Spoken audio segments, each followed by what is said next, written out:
What's cooking, Juventus fans? Welcome back to your old lady's favorite YouTube channel. Today we've got to talk about the situation with some midfielders that Juventus are looking at, including Milinkovic-Savić, as well as that of Tielemans, who's popped back on the radar recently.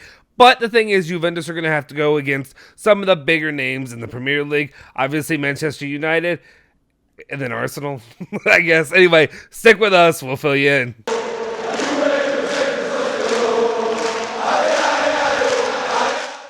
Ciao ragazzi, welcome back to the Bianconeri Zone. My name is Justin Sofro. Today, it's Monday, April 11, 2022. And of course, I've got your latest rundown of all things Juventus, all the news that you care about each and every day, as quickly as possible in a bite-sized, bite, I guess, even though I already said that, to get you in and out. Okay, before we do that though, go ahead and smash that like button, hit that subscribe button, hit that bell icon to stay notified for all of our latest videos. And if you feel so inclined, follow me at Justin Sofer on Twitter as well. All right, let's just jump into it. What's the news that we have for you today? And the very first one is we're talking about Tielemans, who has come back on the radar recently. CBS Sports is reporting saying that an emissary from Juventus watched Youri Tielemans during Leicester PSV. His contract is due to expire in 2023 and shows no desire to renew. We've talked about this previously. He was a name that was back, in the summertime. We were talking about it a lot more than we have recently. Of recent months, he's kind of cooled down a lot. I think he'd be a solid midfield option for Juventus to add to the club. Do I think he's good enough to be the guy? No, I mean, he doesn't do enough to excite me to be the big piece that Juventus picks up in the summer mercado. If he's a partner piece, I'd be more than happy with that. But again, not the big piece, not the big game changer that Juventus kind of are promising the fans, right? Anyway, as it stands right now, he's an option out there, but there's a stiff competition. It looks like right now, the main two names that I'm seeing out there are Manchester United and Arsenal are battling over his signature as well. So that's always something to keep an eye on. Speaking of players that they are also interested in, Milinkovic-Savić news kicks off the next part we have here. And Calcio Mercato is saying that Real Madrid, Manchester United, and PSG and Juve are after Milinkovic-Savić. Mattia Kezman's latest contacts were, again, with Juventus. Juventus want to improve their midfield, and the Serbian is the number one target. As it stands right now at this moment, I mean, obviously, he's number one target. Juventus want him. Fans want him. Everybody would be happy with this purchase. If this can get done, I don't see a single person that would be upset about that, right? But my only issue is, will Juventus pony up the money that it takes to get Milinkovic-Savić to come to Juventus? That would mean meeting the 70 million euro figure that is put out there by Lotito, and that I'm sure that he will demand when it comes to Juventus. Obviously, I don't want to doubt Cherubini and Arrivabene. They've proven in the past they're able to get a deal done.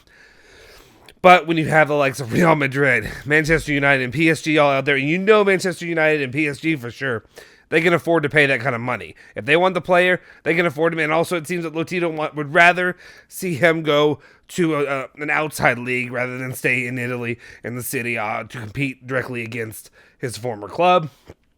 I'm a little less optimistic about his chances of coming to Juventus just because of that, just knowing those facts, knowing that Juventus also doesn't want to overspend if they don't have to, especially when there's other options on the table. So that's where we sit right now with Milinkovic-Savić, and we'll continue to update you as that develops. Now, it's a little Mino Raiola talk, right? We gotta talk about the Ligt. La Stampa, though, it's some positive, a little bit positive, is reporting that De Ligt could become Juventus' next captain next season. Raiola has not ruled out a departure in the summer, but the player likes his situation. The club is working on the renewal of his contract. Only a big offer could maybe change things. So right now, obviously, Juventus are all full steam ahead on keeping De Ligt, renewing him, offering him what it takes to keep him at the club. Raiola, of course, likes to float out. He also likes to move players around. It's part of his agent, the way he carries himself as an agent. He likes to move players around. He likes to do things that are, I don't want to say shady, but kind of crappy when it comes to, what may be best for the player in his situation. He likes to move them. He likes to do different things, get a better deal, move to a better club, whatever. Hopefully, De Ligt will want to stay at Juventus. Hopefully, De Ligt will be a key piece moving forward. And I think Juventus offering him the captainship as well as, obviously, potentially a raise or whatever have you to extension would be a fantastic deal for Juventus. We'll keep an eye on that. I just don't see. Maybe the big money comes in. I mean, Obviously, we know Barcelona, teams like that have been interested in him for a long time.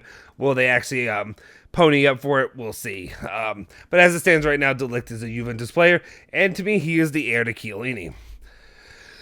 All right, next news story up, Gazzetta dello Sports talking about Cuadrado and his future not being certain at Juventus. Cuadrado, who already had an agreement with Juve, still has not signed. The club are making their evaluations, and he has also been put on the list of doubts. He earns 5 million euros, too much for the ideas of the club. They like to offer him 2.5 million for 2 years plus an option. So 2.5 each year at Juventus. That, I mean, it's a good sign from the club, right? I know some people are. I know there's plenty of people even on the channel, as in that viewers of the channel, regular viewers, that are very high on Cuadrado, that really appreciate what Cuadrado brings to the table. I have too, but we have to be honest and we have to be frank with ourselves. The Cuadrado that I've seen lately has not been the Cuadrado that is, one, he has not met expectations for Juventus, I think. What I expect him to do. Delivering crosses, creating opportunities, really being one of those creative forces. Juventus need that, and he's just not really lived up to that here recently. And then also, I mean, he's getting older. Maybe he's getting, I don't want to say worn down, but in his position, that's something Juventus had to keep into consideration when they're renewing players. You want to keep good players, especially players that are playing at a high level.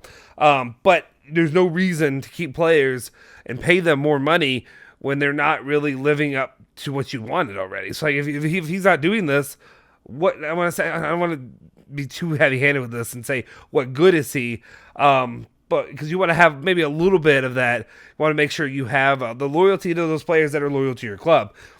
But at the same time, is it worth 5 million euros? I would agree with this sentiment, and I think it was probably the sentiment of Arriva Bene and Cherubini, that they can't afford to pour that kind of money into players that aren't living up to what we expect from them. All right, talk about players that don't live up to what you're expecting of them. La Stampa comes out here and reports talking about Bernardeschi is now ready to sing a different tune. Says Bernardeschi wants to stay at the club. He told them that he is now willing to accept a lower wage. For Juventus fans, many on the channel, many who watch, many whatever. I know there's been different little factors of Juventus fans where they're over here in this side and they're all saying Bernardeschi can play every role. He's so multifaceted. He has no specified role that he really excels at, but he can play at every aspect of the field. You want to play him as a left back, you can play him as a left back. You want to play him as a winger, you can play him as a winger. You want to put him as a forward, you put him as a forward, whatever. You put him in the goal, put him in goalkeeper. He can do it all. Jack of all trades, definitely a master of none. Now he's willing to take less money. If he's willing to come down to 2.5, I'd still be maybe open to it. But I think, honestly, maybe it's best for both parties that they just move on. And just say, Bernardeschi, we offered that. Maybe Dybala him. You know what I mean? Like, no offense. We put the money on the table. You didn't take it before. Best of luck. But if he really wants, and Juventus really don't want to keep having to replace multiple pieces, maybe it's an option that would be worthwhile. Just being like, okay, here's 2.5 million euros per season. Maybe you can get a bonus that you can earn of another million or something like that. We'll see. So anyway, we'll see right now. What seemed like an inevitability of Bernardeschi leaving is not so certain now. All right. Talk about other players of the club. Juventus, we'll talk about left back. Bernardeschi can play left back. Well, so can this man. And La Stampa is now reporting that it is possible, though not certain, that the keys to the left back position will be handed to Luca Pellegrini, who has improved this season. I want to be kind in the words that I say, because I'm not going to say Luca Pellegrini isn't good or that he's bad, but I think he is not. Again, I don't think it's a player that's Juve quality in the left back position. He's a fine reserve. I keep him as a reserve option, right? If you're going to do that, but I don't think Luca Pellegrini is the answer long term. You can get Alexandro out of here, and that's what you're leaving this position in. I don't know. To me, there were a couple things he did well that I saw. Like he brought a level of hustle on a few plays here and there, stuff that I like to see. But overall, when it comes to his performance, I think Juve have got to aim a little bit higher. And you got to aim higher than this. I don't know if that's a place to really cut corners because I Alexandro's been cutting corners for years now. So I think right now Juventus need to look at other options. We talked yesterday about the different options they could go with. Cambiaso, Lodi, so on and so on. Any of those players, I still think Juventus need to pursue that as it stands right now, over really settling for Luca Pellegrini. I think the club kind of views him as probably not going to be a good enough option as the main guy. Otherwise, they probably would have played him more already, right? So we'll see. And then finally, when we're talking about not good enough options, right? Let's talk about this. Nico Schietta is now reporting that Francesco Acerbi is ready to leave Lazio in the summer transfer window. The center back has been offered to Juventus as a possible Chiellini replacement. And Inter, he has a good relationship with Coach Inzaghi, but he is not a priority for both clubs as of right now. And yeah, I would imagine he wouldn't be a priority for either club, given that he's 34 years old. If you're talking about he's a possible replacement for Chiellini, I guess he would be by age, basically. I mean, he's right there behind him, so he'll be right in that age. We talk about pure talent and actually defensive ability. No, I don't think so. But if you're just talking about a replacement age-wise, sure, I guess he is. I guess so. I don't know. I don't think this is I mean, if you're going to end up getting a player like him or Romagnoli or whoever you're going to get like that, those are like stopgap players that you just like, you're biding your time until another player becomes an option in a year or two. I don't think it would be a smart investment. I also don't know if you were to get a player like Acerbi, financially, what kind of deal are you offering him? How long? How much money? I guess that could depend if he's an option just because we have so many injuries. And if Chiellini leaves, if you could offer him like a mil or two, something like that, I don't know. Personally, I don't think Acerbi is the right move for the club. But again, of all the Lazio players, that's one that might be offered for you to Juventus right now. I say it, a little tongue-in-cheek, but at the same time, it is what it is.